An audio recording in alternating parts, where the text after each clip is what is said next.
হামজা সামিতের পর আবারও বাফুফে ক্যাম্পে ফিরছেন ফাহমিদুল ইসলাম। ভুটানের বিপক্ষে প্রস্তুতি ম্যাচ ও সিঙ্গাপুরের বিপক্ষে ম্যাচকে সামনে রেখে জাতীয় দলের ক্যাম্পে ফাহমিদুল ইসলামকে ডাকা হয়েছে। ভারতের বিপক্ষে তাকে নিয়ে নানান জল্পনা কল্পনার সৃষ্টি থেকে জলগুলা হলেও এবার পুরো দেশের ফুটবল প্রেমীদের চোখ থাকবে ফাহমিদুলের ওপর। ভুটানের বিপক্ষে হয়তো নিজের সামর্থ্যের প্রমাণ দিয়ে জাতীয় দলে জায়গা করে নেবেন।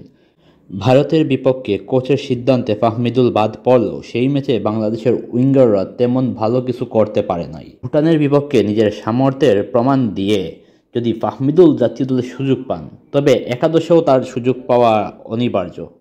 একাদশে ফাহমিদুলের জায়গা হলে হামজা সামিতের সাথে দেশের মাটিতে অভিষেকের এই ত্রয়ীর রসায়নটাও উপভোগ করবে ফুটবল প্রেমীরা। হামজা কি করতে পারে তা তো সবাই ভারতের বিপক্ষেই দেখছে, একা হাতেই ভারতকে পকেট করে দিয়েছিল। আর সামিতের সেন্টার মিডে ও অ্যাটাকিং মিডে খেলার এবিলিটি এগিয়ে দিবে বাংলাদেশকে।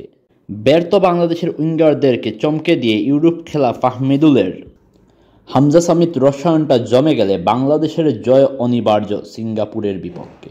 হামজার দেখানো পথে আসছে আরও প্রবাসী বাংলাদেশি, সেই তালিকায় সুলিবান ব্রাদার্সরাও আছে। কিন্তু হামজা আসার পর হতে হামজাকে ভারত যেই জায়গায় আটকাতে পারে নাই, সেই জায়গায় আগামী 10 তারিখে হামজা সামিত ফাহমিদুল জুটিকে কেমনে আটকাবে? নাকি সিঙ্গাপুরের সাথে চলবে বাগেদের ছেলে খেলা?